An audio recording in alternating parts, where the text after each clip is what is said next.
Bom dia a todos e todas. Cada um de nós hoje aqui está portando vários objetos. Alguns desses objetos já se tornaram extensão do nosso próprio corpo, como aparelho celular. E muitas vezes nós usamos esses objetos sem sequer pensarmos o que eles podem significar. Mas cada um desses objetos conta uma história. Da extração da matéria-prima até o projeto final. Das formas e cores que eles têm até o significado simbólico. De todo o valor histórico, econômico, até as memórias que nós construímos com esses objetos. Nós carregamos objetos para dizer quem somos, a qual grupo pertencemos, o que defendemos e o que gostamos. Desses objetos que estão em praças, ruas, fachadas de prédios importantes. Essas esculturas e monumentos muitas vezes são invisibilizados, porque nós passamos apressados, essa onda toda apressada dos grandes centros urbanos. Esses objetos contam a história da nossa cidade. Contam, inclusive, a nossa história. De onde eles vieram? Por que eles foram colocados ali? Quem os colocou? Desde quando eles estão lá?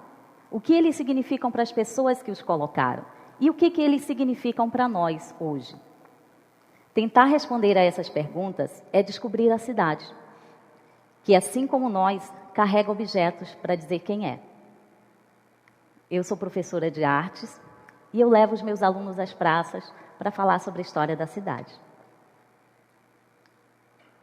Essa é uma das obras mais antigas que nós temos no Centro Histórico de Manaus. Talvez muitos de vocês não conheçam. Ela foi trazida no final do século XIX. E se procurarmos um pouco mais, vamos encontrar outra exatamente igual, sabe onde? No Jardim Botânico do Rio de Janeiro. Porque Rio de Janeiro e Manaus passaram nesse período do final do século XIX para o século XX por um processo de reurbanização e de colocação de obras públicas em diversos pontos da cidade. E muitas dessas obras foram trazidas da Europa. A cidade de Manaus viveu nesse período um ciclo econômico, que foi o ciclo da borracha, que fez com que toda a cidade recebesse, toda a cidade, o centro histórico, recebesse esses objetos para deixá-la mais aformoseada, porque era um projeto de aformoseamento. Esta fonte, então, ela veio da Inglaterra, está em Manaus, tem outra no Jardim Botânico do Rio de Janeiro e, com certeza, existe outra fonte em outras cidades do mundo, que nós podemos descobrir. Caminhando por outra praça da cidade, alguém lembra de já ter visto essa imagem? É uma escultura da deusa Diana, a Diana Caçadora, que fica na Praça da Polícia. Ela também veio da Europa, ela veio exatamente de Paris, e tem uma outra igualzinha à nossa no Museu do Louvre. Agora, por que na Praça de Manaus, em Manaus, nós temos uma escultura que fala de mitologia grega, que veio da França e que tem um exemplar idêntico no Museu do Louvre, em Paris? Justamente porque o projeto de urbanização e modernização do final do século XIX, início do século XX, foi trazido de Paris. Então, foram trazidos também os objetos para adequar essas obras. Ela foi trazida de Paris e nós podemos identificar isso porque no pé da escultura tem ali registrado a fábrica, a fundição de onde ela veio e a cidade que a produziu. Muitas obras, se nós caminharmos pela cidade e chegarmos bem próximo, está escrito nelas quem foi o autor e de onde ela veio. Muitas têm uma placa de identificação, outras não têm. As esculturas falam ainda dos diferentes momentos econômicos vividos pelas cidades. Em Manaus, nós temos 4 monumentos. E esses 4 monumentos, eles foram trazidos, 2 trazidos da Europa e 2 produzidos aqui.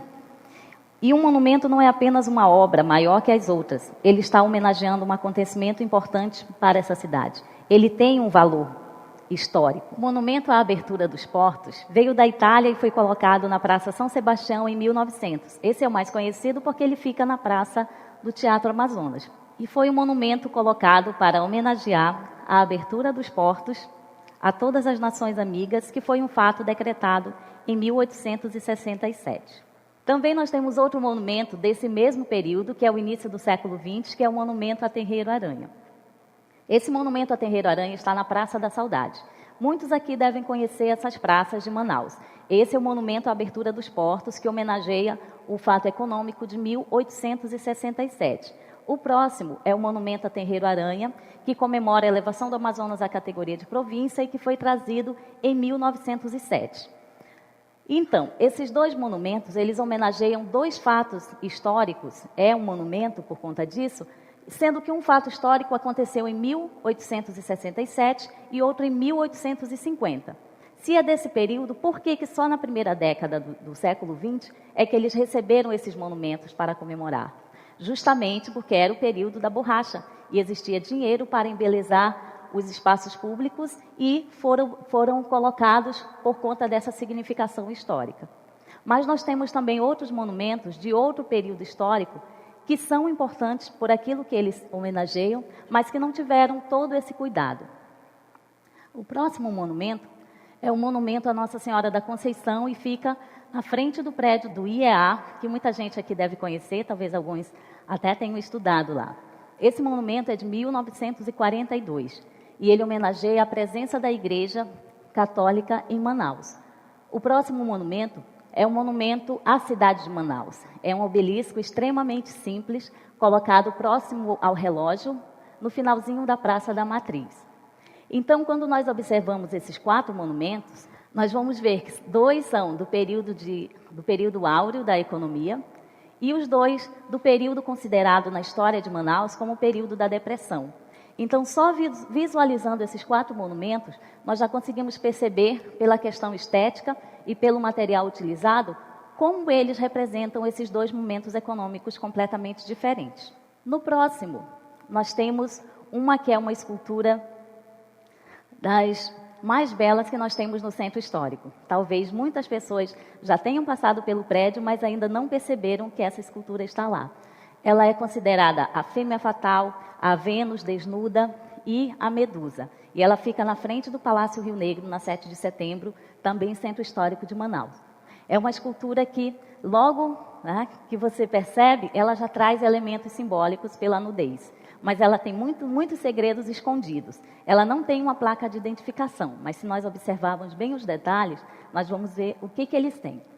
Primeiro, na cabeça dela tem serpente. Aí nós vamos lembrar as histórias que podem ser remetidas a ela. Figura feminina com serpentes no cabelo, lembra quem? Medusa, exatamente. Mas, além disso, ela tem também um cacho de uva. Cacho de uva já vai lembrar Baco, vinho, bacanais, orgias, talvez. Então, ela tem tudo isso. Descendo um pouquinho pelo pescoço, mais uma serpente. Enrolado ali naquela serpente, nós temos, não sei se dá para perceber bem, uma caveira.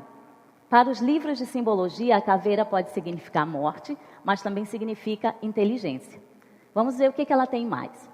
No braço que está aqui apoiado à cintura, mais uma serpente em forma de bracelete. E nós temos ali uma máscara de teatro. Máscara que pode significar simulação, disfarce e incorporação de alguma divindade. Nesse mesmo braço, ela carrega um fruto. Será que é uma maçã? Figura feminina desnuda, serpente, maçã, lembra quem? Eva, exatamente. Então, ela pode estar significando também essa figura feminina. Mas ainda tem mais coisas. Nós podemos ver que tem um braço que está aparentemente despretensioso ali esticado. Só que, na verdade, por trás dele, ela carrega um punhal. Um punhal pode ser um elemento tanto de defesa quanto de ataque. Então, esta figura está armada. Para quê? Para quem? Então, esse é um mistério. E aí nós podemos pensar, quantas outras figuras femininas nós temos aí espalhadas pelas nossas praças?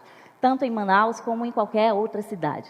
Elas existem. Principalmente nesse final do século XIX para o início do século XX, muitas figuras femininas foram espalhadas.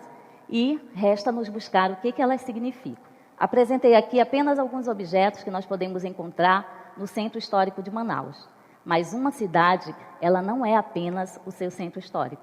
Existem vários outros espaços em outras zonas da cidade que podem ter ou não objetos. Então, sejamos caçadores de objetos. Professores de todas as disciplinas, o objeto é multidisciplinar. E podemos fazer muitas aulas em campo, nas praças, e podemos fazer da cidade o objeto de estudo, cenário e tema curricular. Esta é uma atividade de educação patrimonial muito importante para a construção da cidadania e a noção de pertencimento do lugar. Profissionais do turismo, esses objetos constituem a atração pelo que são e significam. Um plano para incluí-los nas rotas de visitas pode ampliar o tempo do turista na cidade e potencializar o aumento da economia. Turista, nós todos. A história das cidades pode ser contada por esses objetos e muitos estão dispostos em espaços públicos que unem o ato de caminhar ao ato de olhar. Cidadão comum, precisamos tirar esses espaços da invisibilidade e conversar com eles. Podemos nos surpreender. A cidade pode ser, sim, um palco de boas surpresas. É isso que eu defendo. Que as pedras não são apenas pedras. Vamos procurar os objetos, buscar as histórias e conversar com a nossa cidade. Obrigada.